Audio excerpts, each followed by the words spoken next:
તો ગેટ પાસે પહોંચી ગયા છે. આ રહ્યો સામાનનો ગેટ. અહીંયાથી આપણે અંદર જવાનું છે. જેમ કે આ ગેટ છે અંદર. અહીંયાથી એન્ટ્રી છે અંદર. મેઇન ગેટ છે આ.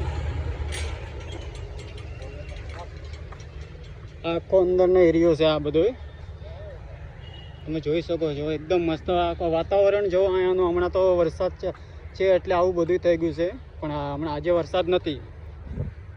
અહીંયા ઘોડાવા લોકોનું બહુ બધા મતલબ માણસો ઘોડા વગેરે લઈને આવે છે, પણ હમણાં તો એક પણ ઘોડો દેખાતો નથી કે આખું રેસકોર્સ ખાલી છે. આ બહારનો એરિયો છે. આજે દેખાય છે ને એ જે સામે ગાડી 4 વ્હીલ અગર લઈને તમે આવતા હોય તો સામે પાર્કિંગ પણ કરી શકો છો.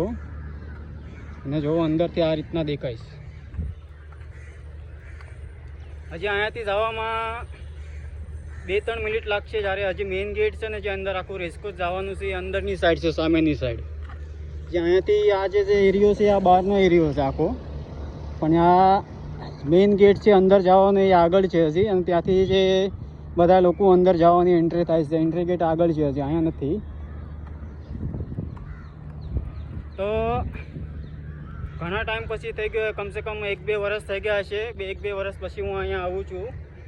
એટલે પહેલાં જ્યારે અહીં રહેતો ત્યારે તો આ રોજ રખડવા હું અહીંયા આવતો, પણ હમણાંથી અમે લોકો બીજી બાજુ રહેવા વયા ગયા એટલે અહીંયા ઓછા આવવાનું હોય. આ બાજુ કાંઈ આવવાનો ટાઈમ ન મળે. પણ આજે વ્લોગિંગ કરવા માટે સ્પેશિયલ હું આવ્યો છું ને અંદર જઈને તમને બતાવું કે કેવી રીતના આખું રેસકોર્સ છે ને કેટલું મોટું રેસકોર્સ અંદરથી દેખાય છે. આખું તમને હું બતાવું છું અંદરથી.